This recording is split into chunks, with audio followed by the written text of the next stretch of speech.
any of you who are new to Women of Toledo platform or any Zoom platform, I just want to say welcome. My name is Nina Corder. I am the Managing Director at Women of Toledo.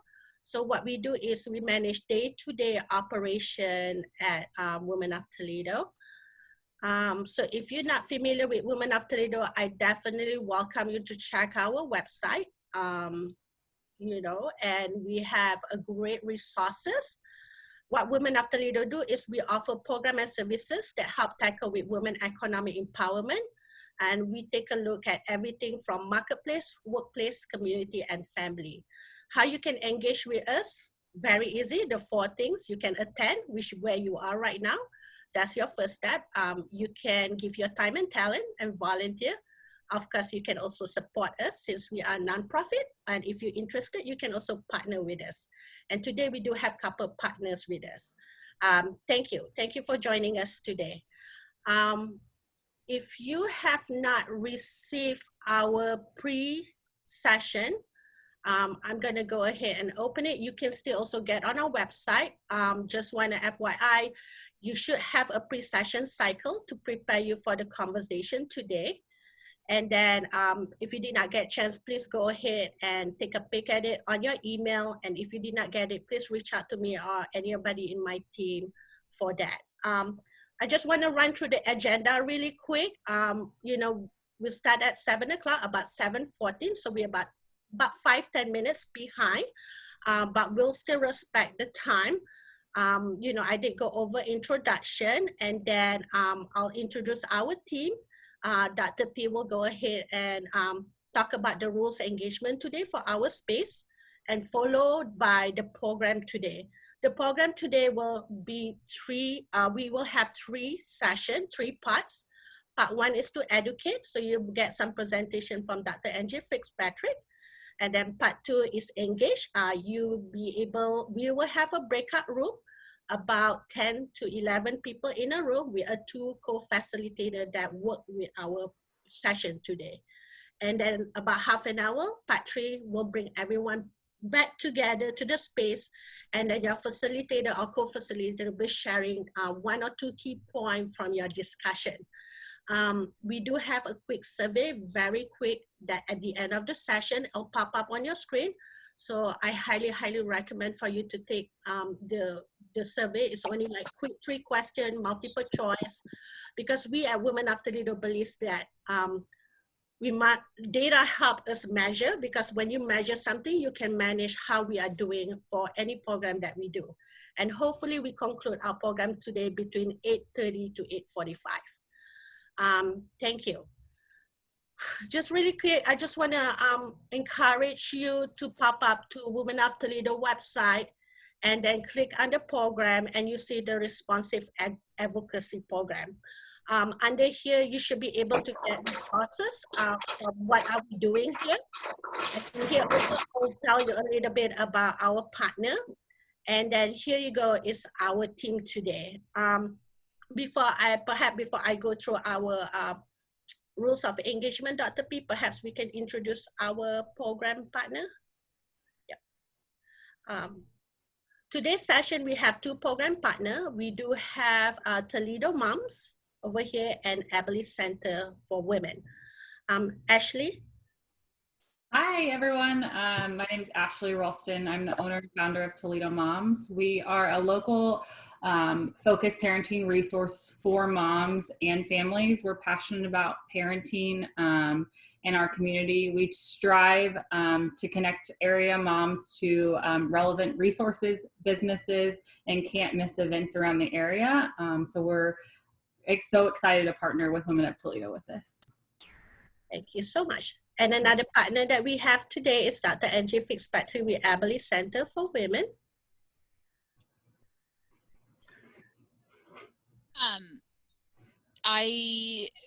We're the Catherine S. Everly Center for Women at the University of Toledo. We serve students, faculty, staff, and also community members. I don't want to take up too much time going over what we do. I see you've got our website up. We're going through a website remodel right now, so feel free to check us out and to continue checking us out this summer. Good. Thank you. So without further ado, I want to introduce our chairperson for our program today, Dr. Patrice McCallan, and she will go ahead and talk about our rules of engagement today. Hello, everyone. Thanks again for joining us.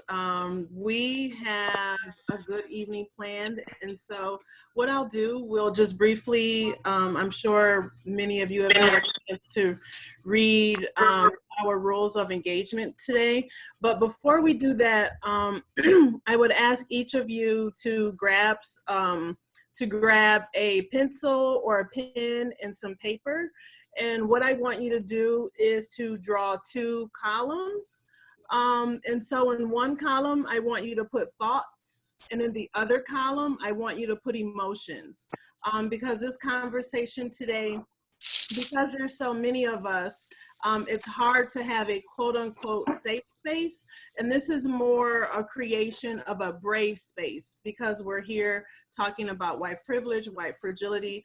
And so to do that, if while Dr. Fitzpatrick is talking and when we get into the breakout sessions, if we can just, what are we thinking? What, what's new to us? And then, what are the emotions that we're feeling that's coming up with some of the information that we're going to be presented today. So our rules of engagement are to welcome multiple viewpoints. And so when we're having our conversations, we want to use I statements. We want to personalize that because we only can speak for ourselves. We want to own our intentions and our impacts. And so with that, we want to respect everyone's experiences and feelings and take responsibility for the effects of our words. We want to recognize privilege. And that's why I have you put the thoughts and emotions, because oftentimes when we think about privilege and what that means, there are some feelings that arise with that. So we want you to take note of what happens when you are confronted with some ideals about privilege. Take the risk and lean into discomfort. I always tell my students, be comfortable with discomfort. And it's okay to be comfortable with the silence. Even if you have to take 30 seconds or a minute to regroup, it is totally okay. We actually prefer you to do that so that you have time to process internally so that you would not maybe blurt out something that you would regret later. Notice and name group dynamics in the moment. So if someone says something that maybe you didn't agree with, or it, brought up something where you're like, I don't know, we want you to mention that immediately. And so you'll be able to write some things down on your paper, but then we also have the chat activated where you can kind of, bring some things up, and we'll be looking at that throughout the evening. Listen for clarity, not to respond. I know we probably tell our children that, but that's something that we have to practice today. But challenge with care, knowing that this topic can be emotionally charged. It can bring up some things we didn't even know were there. So when you're challenging someone, write down in that thoughts and emotions columns, think about it for a second and then respond. Give yourself a little bit of time to process how you're going to say something so that the intent of what you're going to say will be received well. And then finally, we're going to break things down. So we want to just use simple language. I know Dr. Fitzpatrick and I are academics, and there are a few more in this room, so we won't use all this big terminology. We want to speak to a language that we all can understand. And finally, confidentiality. So if this is like Vegas, right? What we do in this space, what we say in this space, stays in this space. We don't want anyone to leave this space and tomorrow or a week from now be ostracized or ridiculed because they were brave enough to explore their ideas about the topic that we're going to discuss. So I am excited about what Dr. Fitzpatrick is going to run us through today, and we'll be chatting in a little bit. So thanks again, and Angie, I'll turn it over to you. All right. Hey, I'm not muted. Great. Thank you so much for that. I will go ahead and figure out how to share my screen. Here we go. Okay. I think it's working. So thank you all for being part of this talking circle tonight. The topic that we will be covering is white fragility, breaking down barriers to interracial coalitions. And I want to thank my new friend, Dr. P, for giving me this title to use. When Nina approached me, I think last week, to talk about how the Everly Center could partner with Women of Toledo and Toledo Moms to provide education for moms who want to learn more about talking to their children about race or getting involved in anti-racist ally work. My first thought was, well, we have to talk to white women about how whiteness can show up in social justice spaces and end up, creating more harm than good. So we had this whole idea of white women just talking to white women. And then a really interesting thing happened where white women and women of color reached out to me to say, hey, wait a second, should this be a space where only white women are talking? How are women of color's voices, being included in this? And that was a moment for us all to pause and say, okay, should we, what kind of conversation does the community need right now, and how can we be attentive to that need? And it was also this interesting moment for me where I thought, oh wow, was that my whiteness showing up, where I assumed, hey, Angie the academic knows exactly what everyone needs right now, here's what we're going to do, instead of doing due diligence and reaching out to the community. So anyway, here's what we're trying tonight. We're going to talk about white fragility. We're going to talk about how white women come into social justice spaces and be good allies. And this is just the beginning of many conversations. What we're talking about tonight, for some of you, might be new information. Some of you might have heard this before, but I really just invite us all to, again, be brave and to be willing to dig in and explore some things. So, all right, here we go. The second thing I thought of when I talked to Nina was this protest sign. It says, all mothers were summoned when George Floyd called out for his mama. So I did not watch the video. I make it a point not to watch videos of African Americans being murdered. And so I didn't watch the video, but I did read the transcript. And it was that moment of him calling out for his mama that stopped me in my tracks, because I pictured my son begging for his life and calling out for me, right? I'm the mother of 3. I have Devin. This is my oldest. He's going to be 26 soon. You're probably looking at me thinking, how could this woman have a 26-year-old? Well, I'm older than I look, and I had him when I was young. So that's the answer. The middle child is Conrad. He's going to be 4 soon. And this little baby is Howie. He's 15 and quite the handful. Not 15, sorry, 15 months. So, my oldest, Devin, is biracial. His father's also biracial. Devin's paternal grandfather is Black. And so Devin has navigated his 26 years on this earth as somebody who reads as racially ambiguous. The question he gets all the time is, what are you anyway? Right? So Devin has definitely had some experiences with racism, and as his mother, I have really done what I can to be an ally to him and to make sure that I am protecting him from racism as it happens, right? Knowing that sometimes I could have done more. So, as I was thinking about the George Floyd and all the mamas who were called out, I wasn't necessarily thinking about Conrad and Howard, my 2 children who are white. I was thinking about Devin, because Devin is 2.5 times more likely than my other 2 sons to be killed by the police. So this really struck a chord, though, with other moms across the nation, right? So here we have a mural of George Floyd, and I have collected protest signs, and this is just a few, there are even more out there, of mothers, different ages, different geographic locations, different races, saying, we heard you and we're showing up now, right? So this is absolutely something that is calling out to mothers everywhere. So one of the things, though, that I've been thinking about again in this conversation, so for mothers who are showing up, right? Like, what does it mean for all mothers to show up? How are we showing up? And what is it that we're doing in the name of George Floyd? And could there be ways that when showing up, maybe we end up doing damage that we don't mean to do? So I want to talk about whiteness for a minute.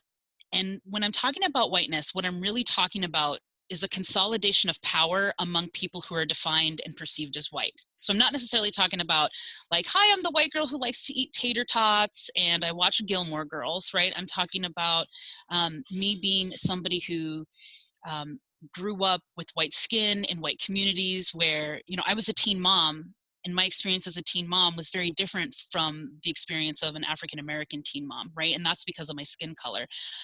So when we're talking about whiteness, we're talking about this ideology of white dominance that marginalizes and oppresses people of color, ensuring existing privileges for white people in this country. So if any of you are familiar with Peggy McIntyre's work on white privilege and her groundbreaking essay, Unpacking the Invisible Knapsack, privilege is both about these unearned entitlements that we all should have, like we should all have clean drinking water, right? We should all live in communities where we feel safe. But then there are also privileges that give people the right to dominate over other people. So a privilege of not being held accountable to the law, right?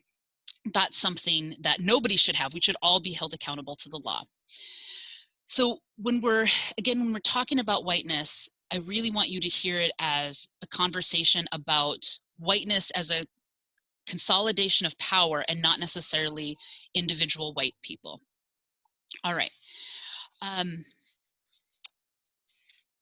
One of the things that I'm seeing across my social media, and I imagine if any of you are on Facebook or Instagram, you probably are too, is this book, White Fragility by Robin DiAngelo, right? It's sold out. Everybody's book club is picking it up this month. So I want to read this lengthy quote from her that summarizes what white fragility means. So she says, white people in North America live in a society that is deeply separate and unequal by race, and white people are the beneficiaries of that separation and inequality. As a result, we are insulated from racial stress at the same time that we come to feel entitled to and deserving of our advantage. Given how seldom we experience racial discomfort in a society we dominate, we haven't had to build our racial stamina. Socialized into a deeply internalized sense of superiority that we either are unaware of or we can never admit to ourselves, we become highly fragile in conversations about race. We consider a challenge to our racial worldviews as a challenge to our very identities as good, moral people.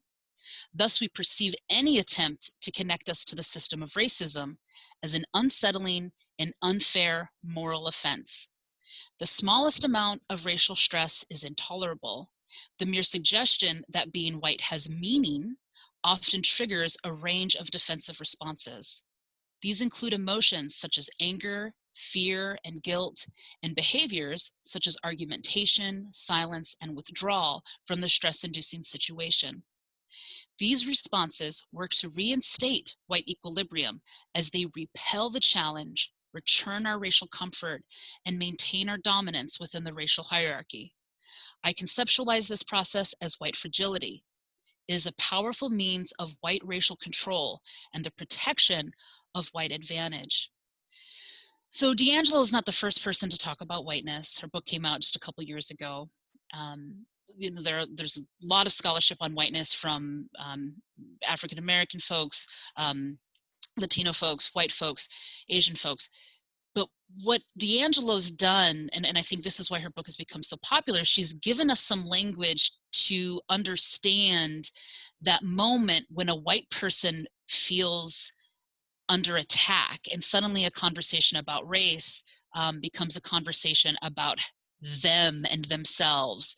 She shares a story of, so she's a a diversity trainer, and she shared this story about a time when she was doing a training and somebody in the training thought that they were going to die because they were so upset about what had come out in the training. Somebody said something and this white woman felt so triggered, she was having a panic attack. and people in the group really thought she might have a heart attack. And so D'Angela's saying, you know, what is going on when people think they're literally going to die because we're talking about race? So I want to take a minute just to breathe. Okay, whew, here we are. We're going to talk about race. It's going to get uncomfortable. We're going to survive this. I want us to talk for a few minutes about white women and white fragility. So again, if you're on social media, you probably recognize some of these faces. We have Amy Cooper over here. Just last month, Amy Cooper was in Central Park with her dog. Her dog wasn't on a leash. An African-American bird watcher said, you know, could you please put your dog on the leash? They started to argue, and she called the police and made it very clear, like, I'm going to tell the police that an African-American man is attacking me, right? And she starts crying, getting hysterical. Over here we have someone who's known as Barbecue Becky. Her name is Jennifer Schulte, and she called the police on the African-American folks in the backdrop here who were barbecuing at a park. I couldn't find out exactly what it was that they did that she thought required the police to show up. But she took it on herself to call them out. Over here we have Permit Patty. This woman's name is Allison Edel, and she called the police on a young Black girl in San Francisco who was selling water without a permit. Patty really thought that this young girl had to have a permit. And then over here we have Teresa Klein, aka Corner Store Caroline, who called the police on a 9-year-old African-American boy. She accused him of sexually assaulting her by grabbing her butt. And when they went back and looked at the video cameras, his backpack had brushed up against her backside. So, you know, what's really dangerous, right, about this moment is that we've got these women who are, sorry about that. We've got these women, these white women who are taking on this damsel in distress persona, right? They're fearing for their safety. They're calling on the police to come and protect them from this dangerous Black person. And, you know, the idea of a dangerous Black person is something that goes back to the legacy of slavery in the US. Oftentimes, slave owners would respond to abolitionists by saying that they could not free African Americans because they were too dangerous, right? So the idea of the dangerous African was something that was used to protect slavery. And so we see this stereotype, you know, following us into the 21st century, and we see it manifesting itself in these white women. You know, people are saying, oh, Amy Cooper's a liberal and look at her, right? So even if somebody has a liberal political bent, they have these years of socialization where they've been taught to believe that Black people are dangerous, and it bubbles up to the surface at this moment. And, you know, so her personal prejudice is there. She reaches for her phone and she calls this social institution that is going to back her up, right? It's going to validate her whiteness, let her know that she's safe. And the real problem here, right, is that we've seen time and again over the last 8 years or so that when police show up in situations involving African Americans, the consequences can be deadly. So I want to not pause, but I want us to move into then thinking about how these phone calls are examples of racism. So I'm looking to Beverly Daniels Tatum's definition of racism, where she wants us to think about racism as a system of advantage based on race. So she says, this definition is useful because it allows us to see that racism, like other forms of oppression, is not only a personal ideology that's based on racial prejudice, but a system involving cultural messages and institutional policies and practices, as well as the beliefs and actions of individuals. So again, if we think about how the women that I just described, you know, these are women who are, they have these prejudices. For some of them, they might not even realize that they have these prejudices, and they bubble up to the surface. And again, they're reaching out to the police, and we know that there is a long history of police violence against African Americans. So, you know, to think again about what Robin DiAngelo was saying about whiteness, you know, racism, we know racism is bad, right? None of us want to be racist. People feel like if somebody says that they're racist or they've done something racist, they become a bad person, right? And none of us want to be bad people. So, you know, I want us to get comfortable thinking about racism as a system and as a system that we can challenge. So, okay, again, breathe. And I'm almost done here. We can get into our conversation. So I would call on us tonight to begin thinking about how we can be anti-racist allies. So I'm going to look to the work of Ibram X. Kendi, whose book, How to Be an Anti-Racist, that came out in 2019, is also sold out. And I bet you book clubs this summer are going to be digging into that work. He says that it's not enough to say, you're not racist. He calls on us to be anti-racist. So he says, what's the problem with being, quote, not racist? It's a claim that signifies neutrality. I am not a racist, but neither am I aggressively against racism. But there's no neutrality in the racism struggle. The opposite of racist isn't not racist.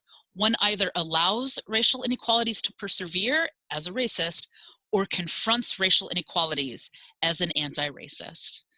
So, you know, to say I'm not a racist and then to not to challenge the racism that we see around us, right, is to be complicit in systems of racism. So I'd really call on us to find the courage to speak out when we see racism happening. So one of the other tropes of white women that we see is the Karen, and this is another protest sign recently that really spoke to me. This is a woman who's identifying as a Karen against police brutality. She says, I'd like to speak to the manager of systemic racism, please, right? So the Karen is a white woman who's really bossy and likes to tell it like it is to everybody. So, you know, I want us to keep in mind, right, like we do not choose our color, but we do choose our commitments.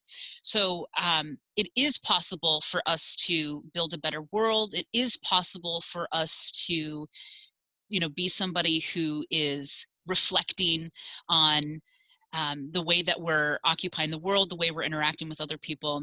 We just have to be willing to do that work. So again, this is just the beginning. I invite you to be in dialogue with us for, you know, the next 30 minutes. And I want you to think about what you've been learning about yourself during this most recent call to action in the movement for Black Lives. And I want you to think about some actions that you can take to break down barriers to interracial coalitions. So for white women in the group, what will you do to unpack your white privilege and white fragility so that you can support the movement for Black lives?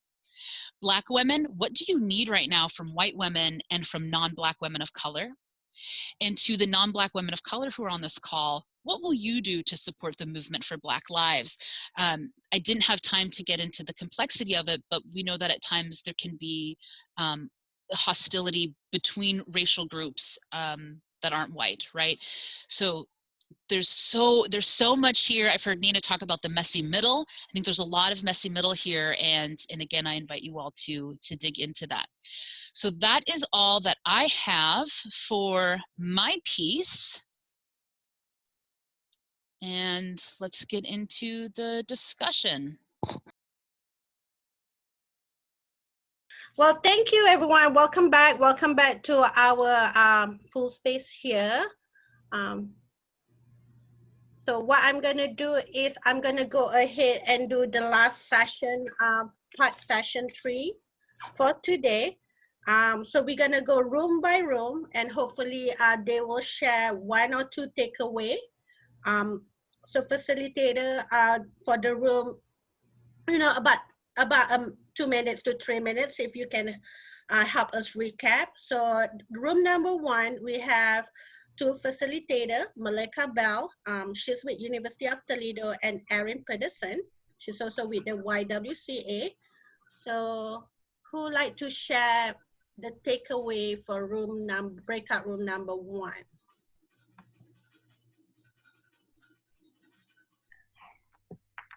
Thanks, Nina. Our group really talked about that we are eager to learn more and reflect on our actions. And then we had one practical way for that reflection was to inventory our friendships for diversity. and really thinking about, are we intentionally connecting and befriending people who are different than we are, because that's really important in this work, and that's something that we want more of in our lives. Good. Thank you. Room number 2, Sarah Bess, and then Patton. Hi there. We had really good discussion. I think right up front to notice the yellows in the check-in, that, you know, tentative feeling about stepping into that brave space, but some green, some yellow to green, some even yellow to red. So just recognizing and respecting where everyone was. A couple of themes. Thought we were further along than we are. And that was actually from both a white and a Black perspective.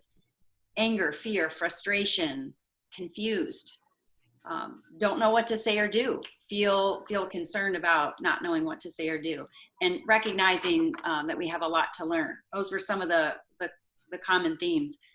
I wrote down uncertainty, trepidation, frustration, shame, guilt, weariness, those kind of things. As far as actions to unpack white fragility, inviting others to support activities that support people of color, conversations with kids, definitely reading and getting educated as sort of a first step. You have to understand how it relates here.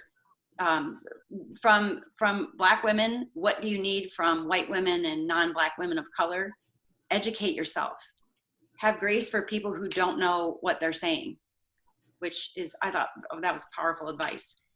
Know that there is a cost to surrendering your privilege. So there was just an encouragement to be aware of the cost and how that may not be in our conscious mind. Could be financial costs, could be personal costs, and putting myself out there. So that was a common trend.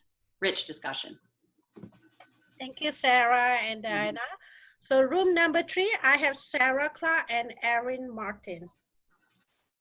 Hi, everyone. Let me get to my document here where I was taking notes. So during our introductions to each other, one of the themes that kind of came out most is that we want to learn how to be a better ally, want to know the things that we can do. You know, we talked a lot about listening to others, and we had one member of the group who identifies as a non-Black person of color kind of mentioned that she spends time asking others to listen and now realizes that she needs to listen also, or maybe listen a little bit more. So I thought that was really powerful. When we talked about what we're learning about ourselves during this time, we had a really great conversation. One of the members of the group mentioned that she wanted to attend a protest, but was fearful because of the messages that the media was putting out and that everything looked very scary. So then that kind of dovetailed into a conversation about how that's our privilege as white people, or that's an exercise in our privilege to know or to realize that there are that Black people don't have that choice to stay home from these types of things. That is more of a life and death type of situation. And so we had a really great conversation about recognizing that as a privilege. And then we talked about, as far as the things that we want to do, the general consensus was that there's some basic information or basic education that needs to happen among the members of the group. So going back to history and kind of recognizing patterns, kind of catching ourselves up, and so that we can then start moving to actual advocacy with action. So it was a great conversation. Thank you. So, and then I have room number 4, Lynette Kroll and Allie.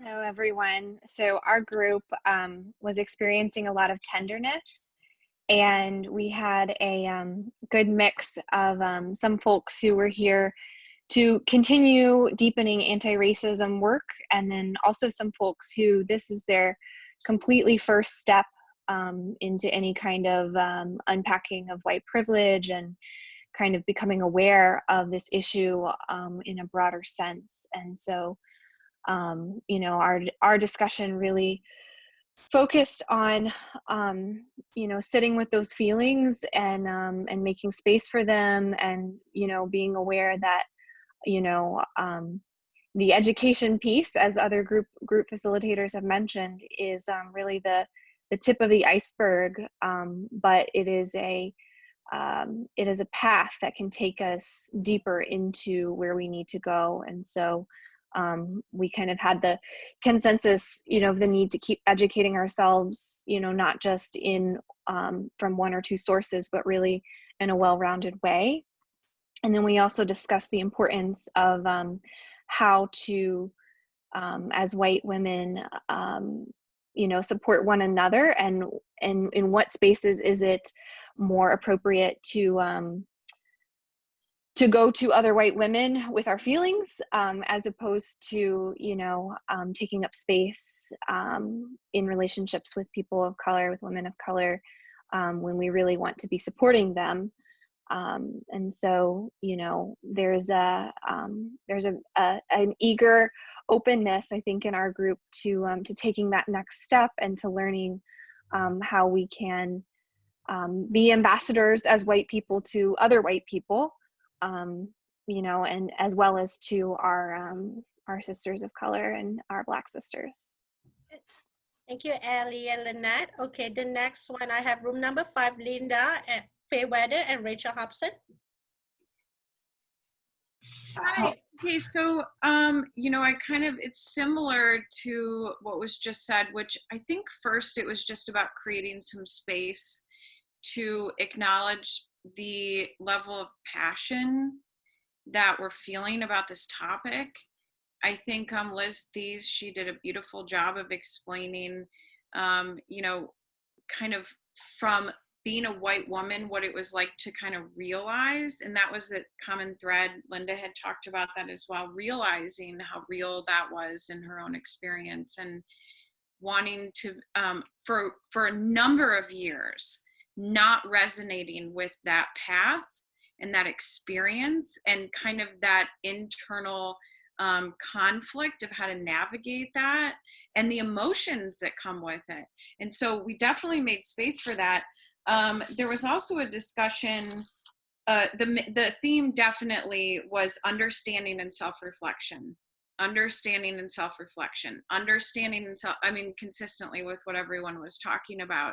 And then Lakedra did a really nice job in our group of talking about that as a Black woman, in terms of what she needed was to understand that, yes, she's tired, but she's not tired of explaining, that to be patient with the individuals that are people of color, and, you know, Black, brown women who, and individuals who may be tired of talking about this right now, but also being open that not everyone is tired of talking about this, and that not every Black, brown, person of color woman is angry, and that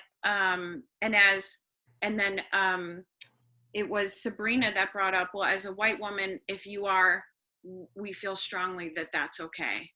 And so it was a really beautiful acceptance and embrace and invitation from both sides of that conversation.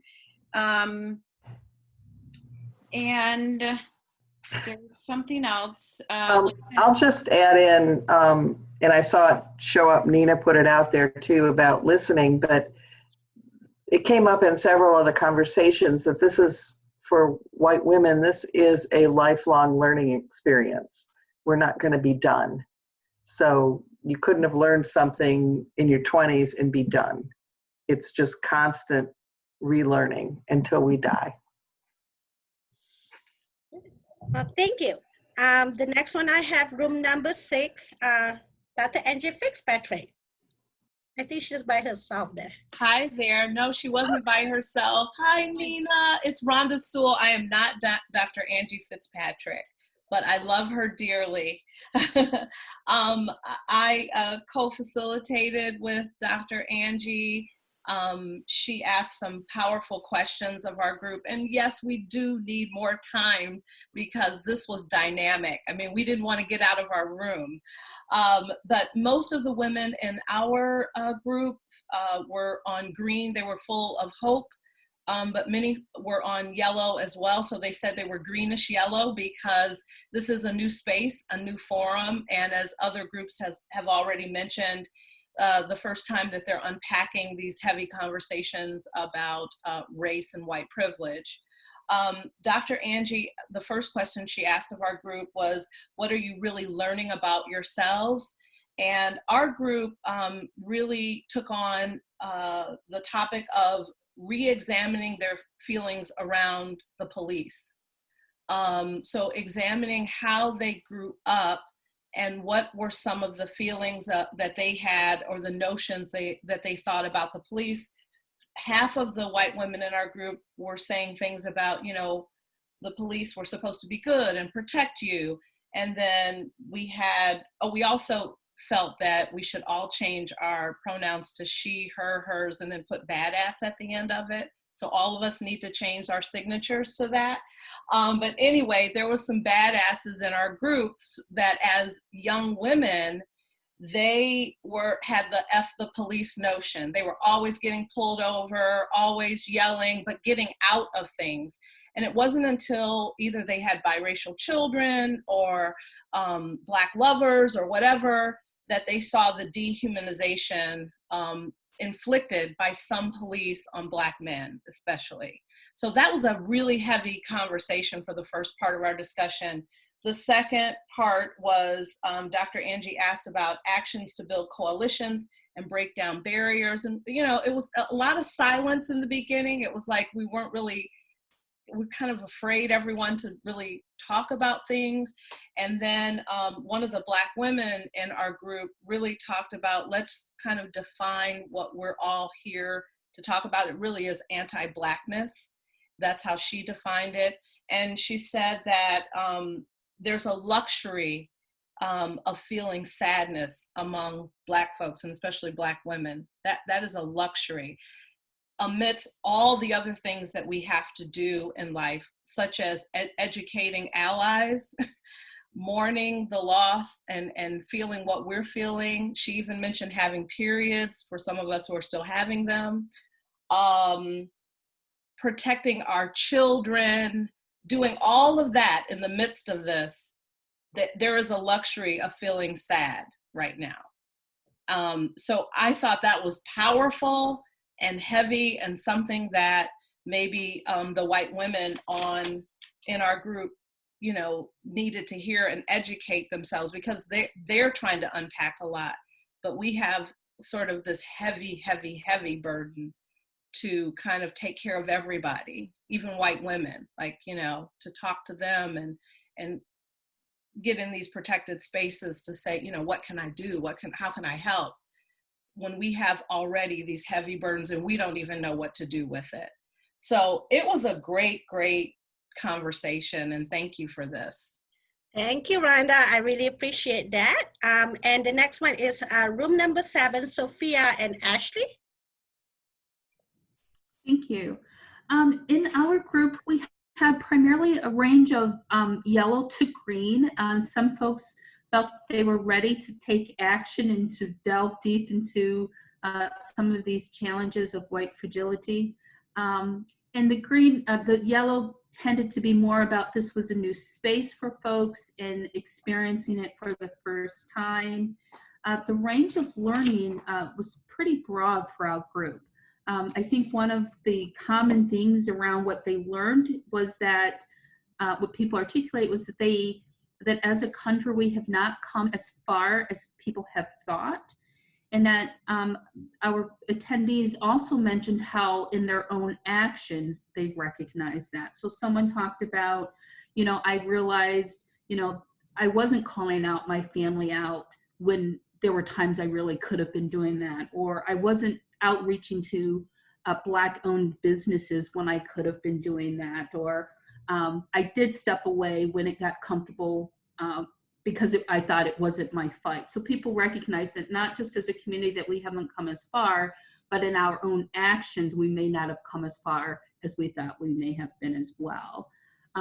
In terms of actions, there was a sense of a wide range how people wanted to take their next step. Some people are doing Kelly Webb's book discussion as a way for her to begin to do some unpacking, and just taking personal action of reaching out to Black-owned businesses, or finding ways in their organizations or their companies to implement some initiatives that are taking place to address this issue of institutional racism. I do want to say, unfortunately, because we ran out of time, we did not get to ask the question of Black women about what do we need from allies. So I would like to add my 2 cents now at the end here. And I think one of the pieces that I would say, and again, this is from my standpoint, it's not every Black woman's standpoint, is that to recognize Black women have been leading and challenging and addressing racism long before George Floyd. It's been happening for a long, long time. And one of the things I feel, from my perspective, is for white women to recognize that and not necessarily feel that, oh, this is some new movement that we have to lead. It might be time for white women to follow, because, like I said, the YWCA, that is their mission, and they've been working at this. I know Lisa McDuffie and Robin Reese, these are Black women leaders in our community who have been bringing things to our community for years. And so I would say, to be an ally, perhaps listening might be helpful too. Okay, thank you, Sophia. The next one, room 8, Dr. P and Brittany Ford. Okay, we spent a lot of time on reflection, which was good because we had a lot of good and heavy emotions to rise to the surface. And so the gist of our conversations were the desire to wanting to become an advocate and an ally, and asking those questions, how to make a commitment. Many were at yellow, and so the questions were, they want to be green, and how do you go from yellow to green? So I like one of the other groups said that this is a lifelong learning process, and that is definitely what this is. And so as a group, we decided that some of the first steps of this, new conversation and where do you go, is to educate yourself. And I can't remember, but one of the group members discussed the 13th documentary on Netflix that talks about the prison industrial complex, and that was she felt that was a good start for her, and it really jump-started some advocacy and ally feelings. The other thing was begin to develop some interpersonal relationships. I think that's what we've heard all evening, to expand our spaces, primarily when they're mostly white, to begin to develop those relationships with Black women and people of color. And then there was also a good tip that some of the books and things on the resources list, they wanted to have a book club to further the conversation and read those books and then have more dialogue and talk about that, moving from that yellow to green. Thank you, Dr. P. And we have room number 9, Dr. Michelle Solis and Carrie Hartman. Yeah, we had a really great discussion. Spent a lot of time really getting to know each other, and we talked about several of the things other people have talked about here. About for some of the white moms on the call, watching or responding to people on social media and becoming exhausted with feeling like we are trying to post or respond to people, and how exhausting that is for us. We can only imagine how exhausting it is for our for Black women.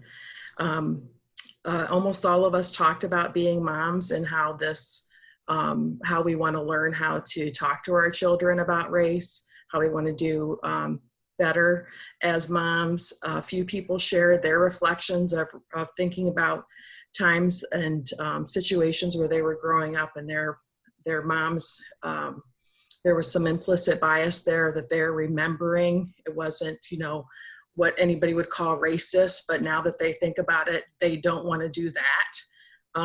So really a lot of reflection on being moms. And then the Black women that were in our space talked about their children and the things that they are encountering. And so it was a really good conversation.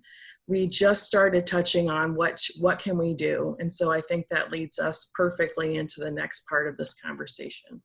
Okay, thank you so much. And room 10, the last one, Kelly Webb and Daniel Stamper. Friends, I think Kelly kept getting kicked in and out. So I'm, well, out and then she would join.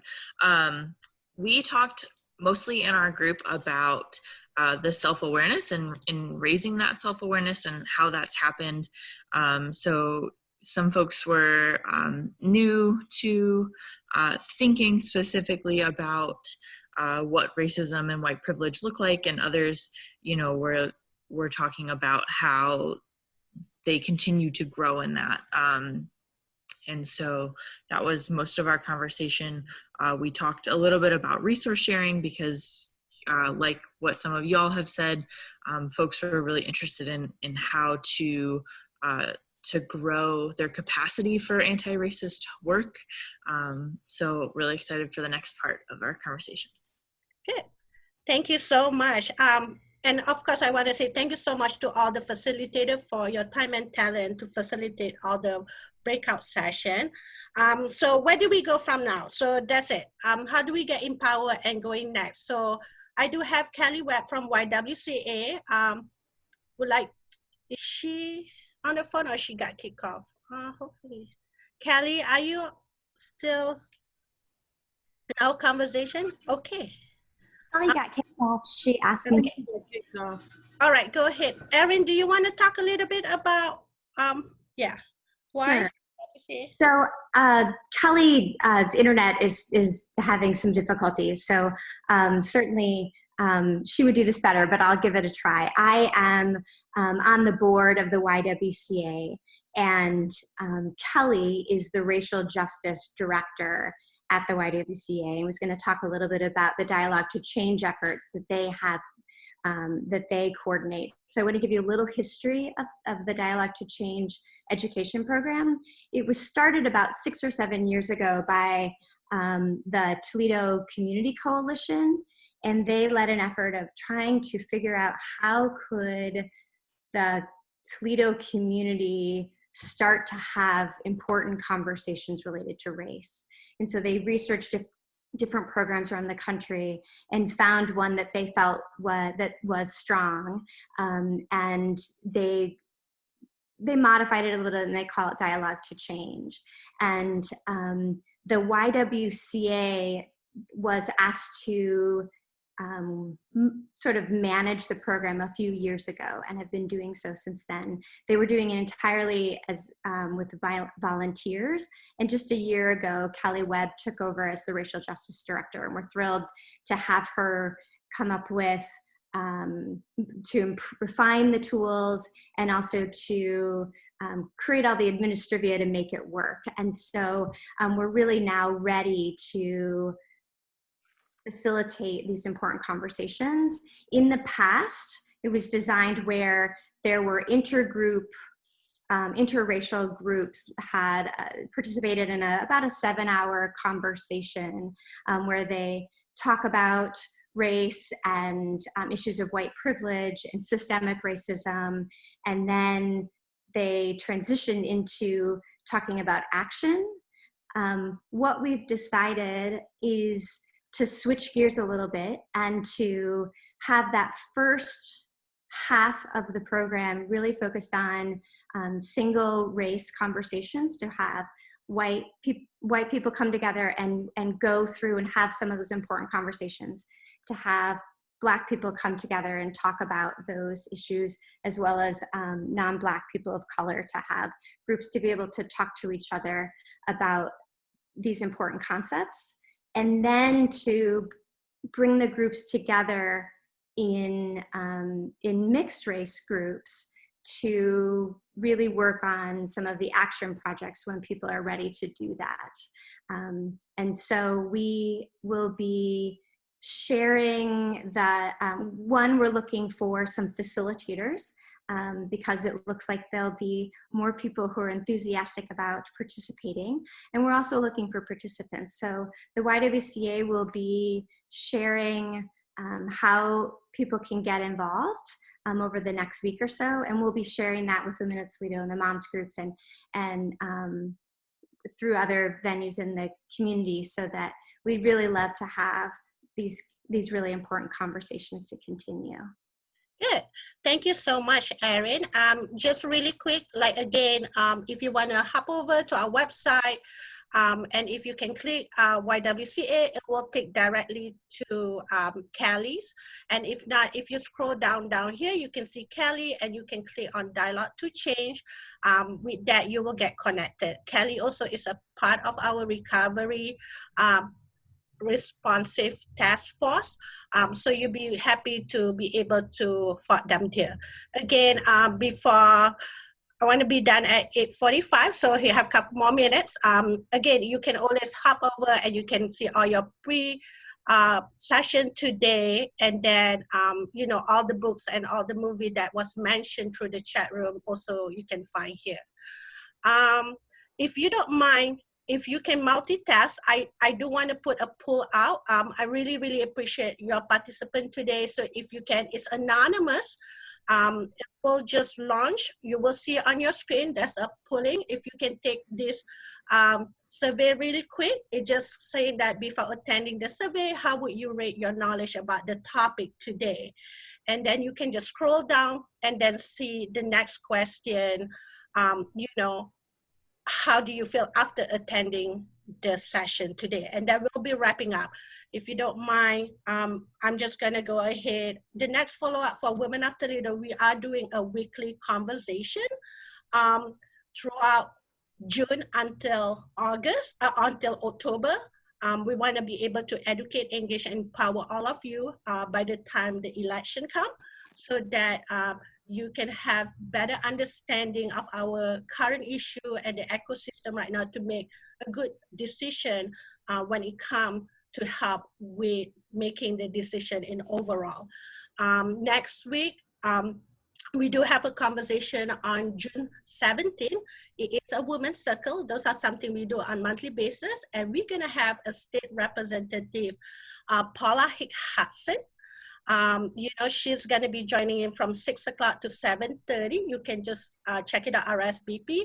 And she's going to be addressing how do you respond by having conversation with your city council, with your state representative, and, you know, people that can help make a difference. We need to know how can we reach out to them to have better conversation. How do we respond and reach out to them and say, this is what we need to happen and this is a change that we like to see. So she want to have an open dialogue with all of you for that. So just hop over to our website. You'll be able to see that. Here you go. So it's a Women's Circle Open Conversation Wednesday, June 17th. We are doing visually on how to respond to a current issue with State Rep Paula Hudson. I believe that's all for me today, and I just want to pivot back to both of my co-chair and chair, Dr. P and Angie, to close out for this evening. I'll just say thank you so much, everybody, for being part of this. Thank you for allowing me to be part of it too. Dr. P, I'll let you close it out. Well, I just want to say thank you to each and every one of you, and for anyone that felt that they were on yellow, today was really actually the first step to get you to green. And so in an African American, if you've been to a Black church, you know, we speak to each other, right? So before we leave service, we would always say, the pastor would say, "Are all minds clear?" And then we would respond, "All minds clear." And so that's how we will end this session today. It was so powerful. So if everyone can unmute for just a few minutes, I will say, "Are all minds clear?" All minds clear. It's clear. Clear. Clear. Good job. Thank you so much. Good job. Good job. Thank you. Great. Thank you so much, everyone. I want to see you all next week. See you next week. Thank you. Thank Thank you so much. Yeah, well done. Well done. I'm so glad.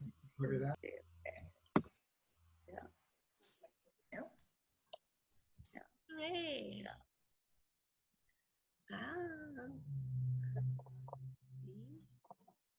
Wow. I'm going to need Christina. Hi, Christina. Yeah, Anita, I did not even realize you are here. Hey, Hi, Anita. Audrey. How are you? I'm good. Yay. Hi, Anita. So that. Okay. Well, thank you all. Have a good night.